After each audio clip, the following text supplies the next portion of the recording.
Bem, Aí tem que dar OK. Certo?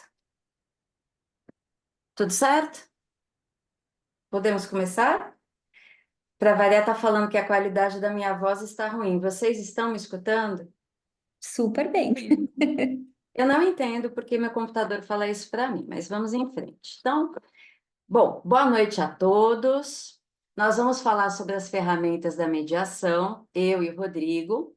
E antes de começar a falar sobre as ferramentas em si, eu quero fazer uma pequena introdução. Eu peço até desculpas para os colegas, porque talvez eu fale algumas coisas meio óbvias ou já do conhecimento de todos, mas levando em conta que isso aqui está sendo gravado e depois vai ser divulgado, às vezes alguém que vai ter esse contato, ele vai ter um contexto geral para poder chegar nas ferramentas, tá certo? Então eu peço desculpas caso pareça óbvio aqui. Então, eu vou começar dizendo o seguinte: a origem do juiz, né? O que que acontecia? Lá atrás, as pessoas, quando elas tinham um conflito, elas tinham critérios meio questionáveis para resolver seus problemas. O mais forte, o mais rico. E aí surgiu a figura de um terceiro imparcial, investido de jurisdição, que é o poder de dizer o direito, que quem investe é o Estado. Fala, juiz, você pode dizer quem é que está certo, quem é que está errado, com base no quê? Em algo genérico e abstrato que é a lei, né? A lei, ela pré-existe ao problema. E o juiz vai lá e resolve a questão. As pessoas perceberam que elas poderiam, elas, escolherem os seus julgadores. E aí surgiu o árbitro, mas é lá atrás. A lei da arbitragem, só por curiosidade, é de 96.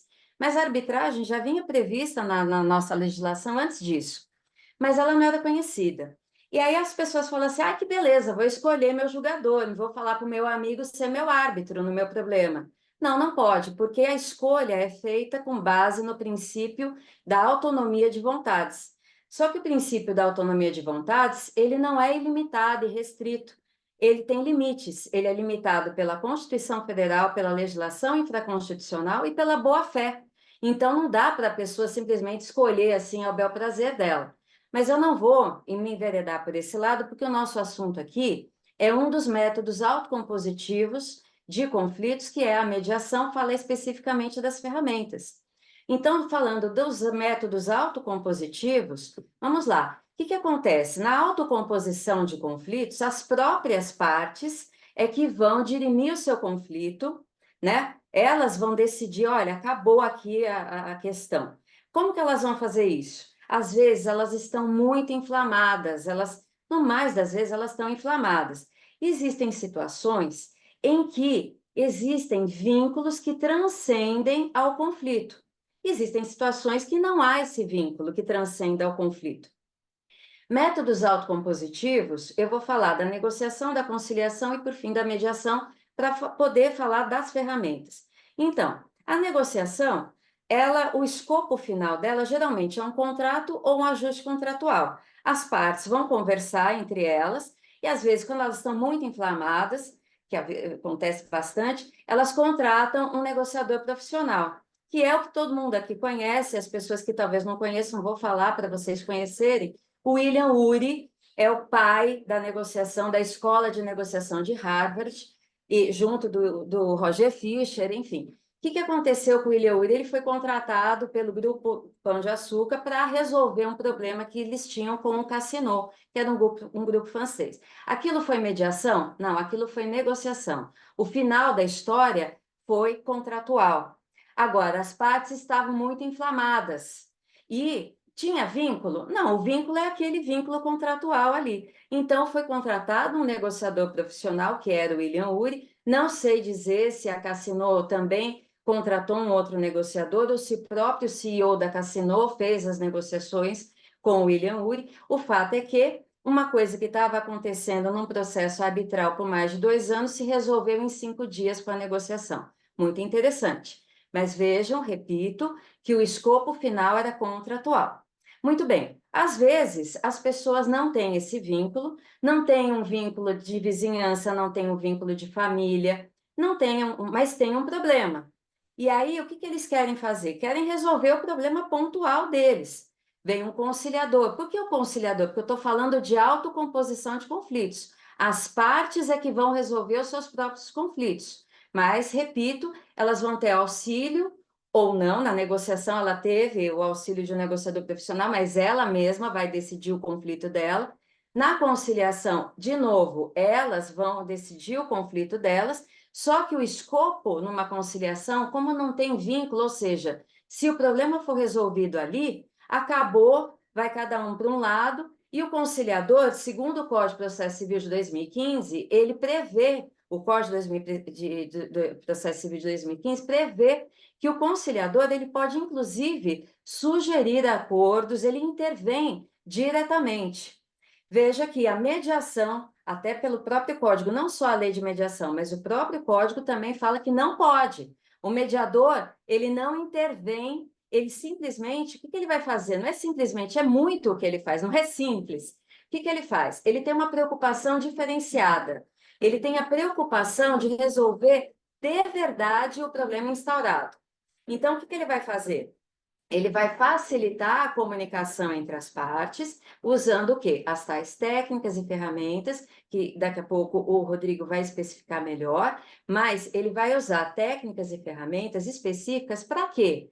Para fazer o acordo? Não necessariamente. Veja, eu não estou falando mal do acordo, eu estou dizendo apenas que, às vezes, o acordo acontece, então, numa relação de vizinhança, tem um vizinho que bate no portão do outro, eles são vizinhos, e o que bateu concorda em pagar o prejuízo que o outro teve com o portão, mas eles vão continuar vizinhos e eles vão ficar com uma rusga. Por quê? Quando ele bateu no portão, ele falou que o portão estava mal posicionado, e o outro falou, não, você bateu porque você estava bêbado. E depois descobre-se que eles, na realidade, já estavam brigando porque um emprestou a churrasqueira para o outro, não devolvia, quando devolveu estava toda suja, que vai acontecer? O problema do portão está resolvido, pagou, mas o conflito continua. Ou seja, não tem harmonia, não tendo harmonia, quem perde? A sociedade como um todo. O que eu estou falando não é um clichê, é verdade. Então, quando você está num condomínio, estou falando de duas casas ali, mas se você está num condomínio, pensa num condomínio que as pessoas descem e sobem pelos mesmos elevadores e elas se desentendem. Se elas resolverem o problema pontual delas sem resolver a questão de fundo que ali existe, elas vão continuar se estranhando, fica aquele clima pesado, na hora de uma GO fica todo mundo brigando. Então, não é legal. Aí vem o mediador. Por que que a mediação tem esse diferencial? Por que que o mediador tem esse diferencial? Porque a preocupação do mediador, o que que ele faz? Eu estava vendo aqui, a gente tem à disposição uma bibliografia até farta nesse sentido. Mas quando a gente fala aqui das ferramentas, né, tanto da caixa de ferramentas 1 e 2, aqui da Tânia, o ODR, que a Paulinha disponibilizou, que foi o primeiro ODR aqui, quando vocês olham, vocês têm 33 temas, dos quais 6 falam da escutativa. E os outros temas, cada um fala um tema. De 33, o que mais se repete é a escutativa. Por quê? Porque a pessoa que está numa sessão de mediação, ela primeiro ela foi convidada, então na hora do convite, os mediadores, a Câmara, já vai avisando do que se trata, por quais são as vantagens, o que acontece numa sessão de mediação, qual que é o diferencial dela, já vai anunciando, a pessoa já chega ali preparada. Em relações de direito que envolvem direito de família, elas geralmente estão extremamente inflamadas, os advogados, no mais das vezes, estão muito impacientes, não é regra isso, mas acontece. Então, existem diferenciações. Nas conciliações é muito visível isso, da impaciência e tal.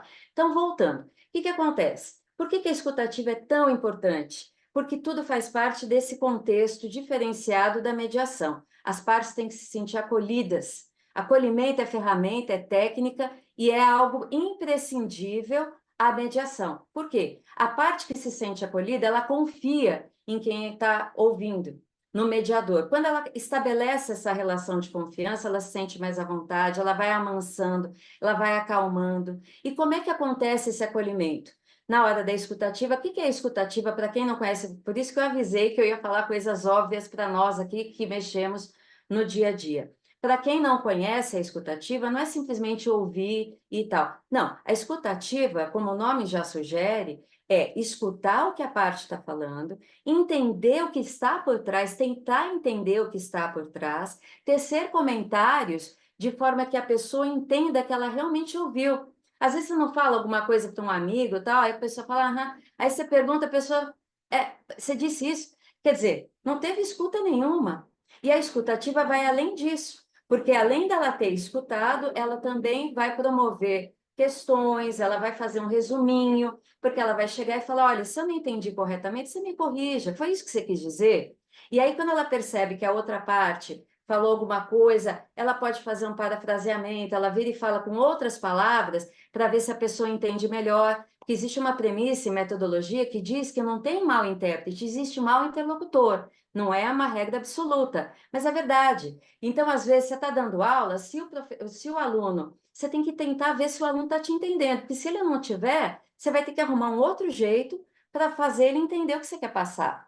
E a mesma coisa ali, quando o mediador percebe que uma das partes, pela emoção, por alguma razão, ela não está conseguindo passar o que ela quer, ele, com a sensibilidade dele, mas principalmente com as técnicas, com a expertise dele, que é um mediador, que está habituado com isso, ele vai promover a interação entre essas partes e vai usar das ferramentas, e eu até tinha comentado com o Rodrigo, que eu entendo, eu tinha até escrito isso no artiguinho sobre a questão das ferramentas, que algumas delas são imprescindíveis a uma sessão de mediação, por causa desse diferencial. E eu coloco a escutativa dentro do acolhimento, a escutativa, o resumo. O Rodrigo lembra bastante também do teste de realidade. São situações que o mediador, conforme a expertise dele e pelo conhecimento que ele tem com as técnicas, ele vai perceber que nós já falamos em algum momento, talvez não, aqui eu não falei, mas em algum momento alguém que esteja escutando o que eu estou falando já ouviu falar do tribunal multiportas.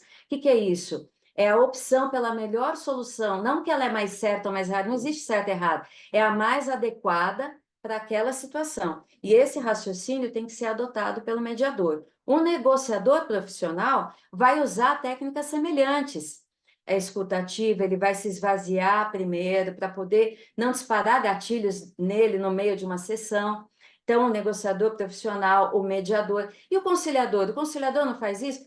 Faz, mas faz de outro jeito, porque o escopo dele é realmente um acordo. Se não der o acordo, deu tudo errado? Não, mas ele não vai se preocupar porque não tem vínculo que transcenda o conflito. E se nada der certo, nada deu certo nos meios autocompositivos, aí a pessoa vai para o Poder Judiciário, ou, se for o caso, ela quiser instaurar, colocar uma cláusula arbitral, ou, enfim, pode acontecer a heterocomposição, que a parte escolhe o seu julgador, mas tem aquele regramento que eu falei, não é assim simplesmente, então tem os limites da Constituição, da legislação infraconstitucional da boa-fé, ou nada deu certo, vai para o judiciário, que aí algum terceiro, que é o juiz, investido de jurisdição, e eu acho importante lembrar que a jurisdição do juiz, ela foi dada pelo Estado e ela é anterior ao problema, assim como a lei. A lei também pré-existe ao problema. Já a jurisdição dada ao árbitro, ela foi dada pelas próprias partes para aquele caso, para aquelas partes. Quando acabar aquele processo arbitral, aquele árbitro não tem mais jurisdição para aquela situação. Ah, e tem gente que tem cartão de visita dizendo que é árbitro. Não existe isso. O árbitro, ele é árbitro naquele momento. Então, as pessoas estão árbitras, elas não são árbitras. O juiz é juiz. Eu estou fazendo essas distinções aqui, voltando para o vínculo da mediação e pessoas inflamadas, tanto na negociação quanto na mediação, que tenham vínculo que transcenda o conflito, precisam resolver eficazmente o problema delas, para que haja harmonia. A conciliação não tem esse vínculo para quem distingue, que é o meu caso. Há quem não distinga, porque está pensando na mediação, por exemplo, estrangeira, que lá todas as situações são submetidas a um instituto que é chamado mediação, mas que é fundida a conciliação e a mediação. Aqui no Brasil é bem distinto. Então, se não tem esse vínculo, a conciliação resolve, ela é suficiente. Não é que ela é errada, ela é ruim. Não, eu também sou conciliadora. Existem situações em que é melhor uma conciliação. Resolve e não tem vínculo. Agora, quando tem, precisa resolver de verdade o problema. Para resolver de verdade o problema, tem que conhecer muito bem as ferramentas, que o Rodrigo vai falar delas, e a nossa ideia de trazer aqui para vocês conversarem, debaterem conosco. Por exemplo, eu estava olhando na caixa de ferramentas 2 da Tânia, eu falei, o que que mudou, né?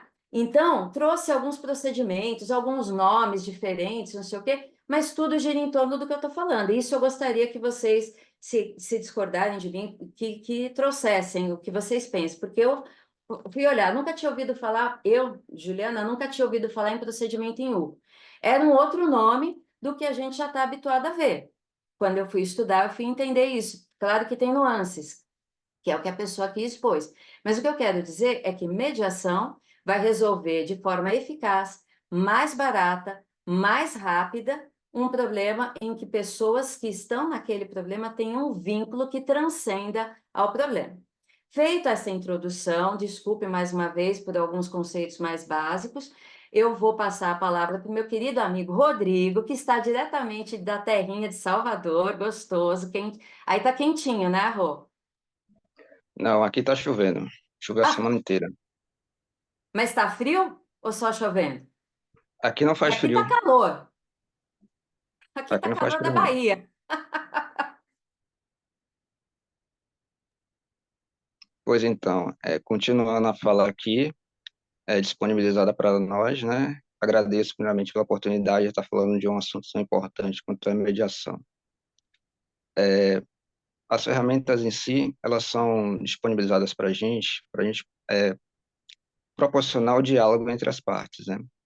Por exemplo, quando a gente utiliza do rapport, a gente está tentando trazer a confiança para dentro da sessão de mediação. Te explica para as partes qual vai ser o procedimento dali para frente, para que quando haja algum tipo de, entre aspas, atrito entre as partes, a gente retome esse rapport e reafirme a necessidade deles estarem sempre dialogando com respeito e urbanidade.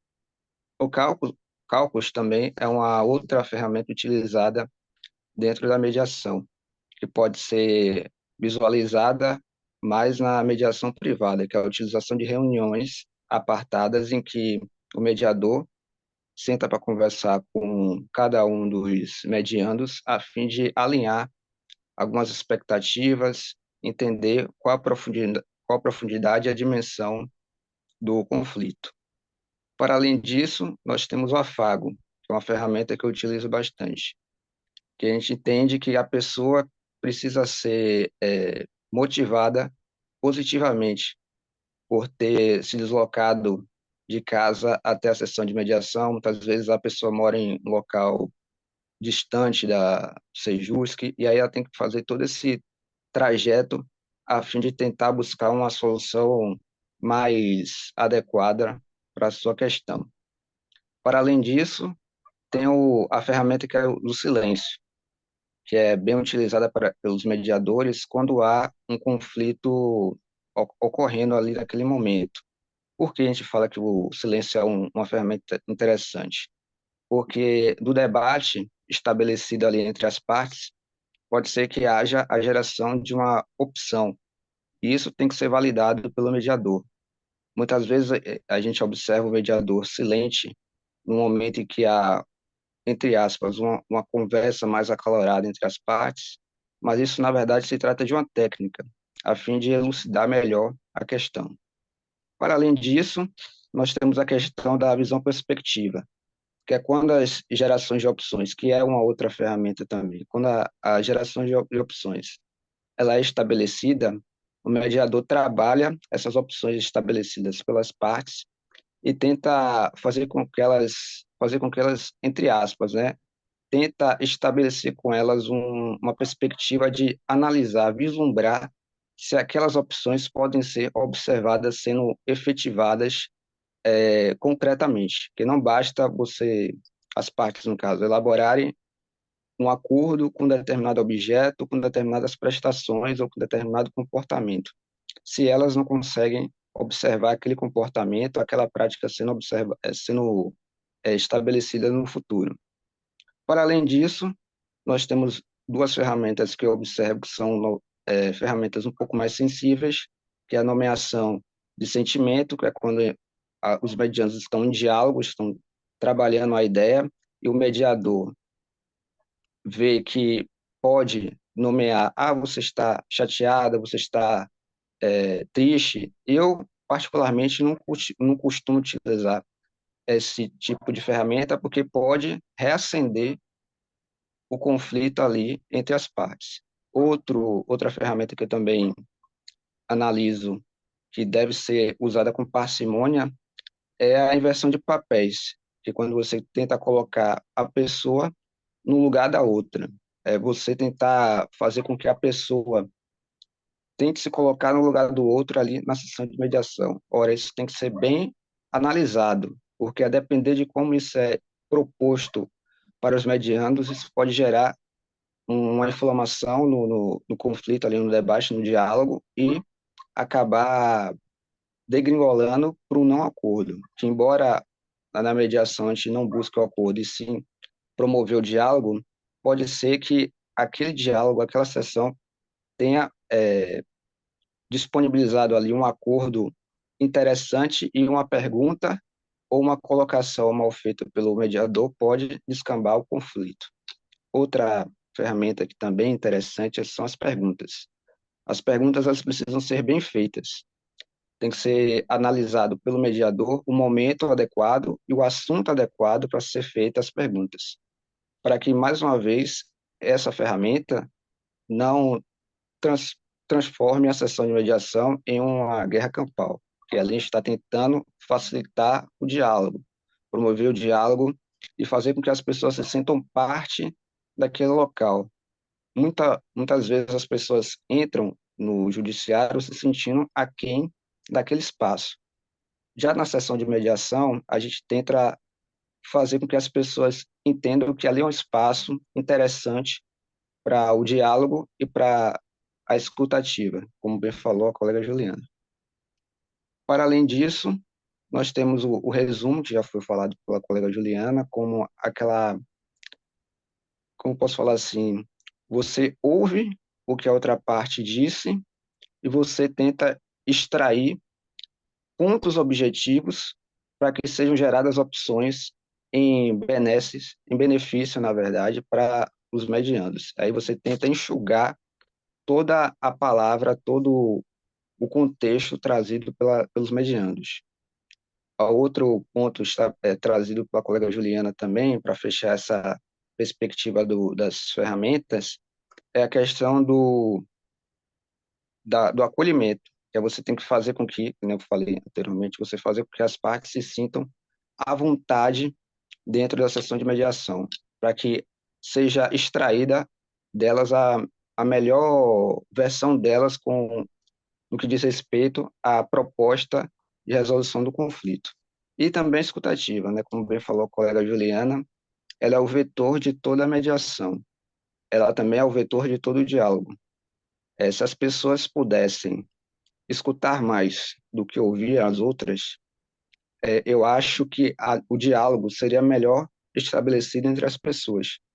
Então, nós analisamos aí dentro desse escopo ferramentas que são necessárias em todas as mediações, que é, no caso, a escutativa, o resumo e o acolhimento, e ferramentas que podem ser utilizadas a depender do, da questão como ela se mostra e também do feeling do mediador, porque esse tipo de coisa, de percepção do mediador, momento adequado para fazer perguntas, entender todo o ambiente como ele está instalado, não é algo que você consiga extrair numa cartilha, em um livro ou em alguém lhe ensinando. Eu acredito que essa perspectiva de você analisar um ambiente, ver como as pessoas estão trazendo as ideias, como elas estão se posicionando com relação ao diálogo para solucionar aquele conflito. Isso advém da experiência ou de alguma capacidade que essa pessoa tem de entender as situações e extrair dali o melhor das pessoas. Obrigado e boa noite. Gente, Obrigada, viu, Rô? muito obrigada pela apresentação de vocês, Juju e Rodrigo, foram ótimos. Adorei. Eu vi aqui que a Thaís já Quero levantou. agradecer, viu, a oportunidade. Esqueci de falar isso. É muito importante essa abertura que a gente tem para poder falar e depois abrir para os colegas. E o Rô, ele trouxe aqui todo enriqueceu, trazendo detalhes das ferramentas. Obrigada, viu, Rô, por Bom, dividir ótimo. comigo. Ó, vou pausar aqui.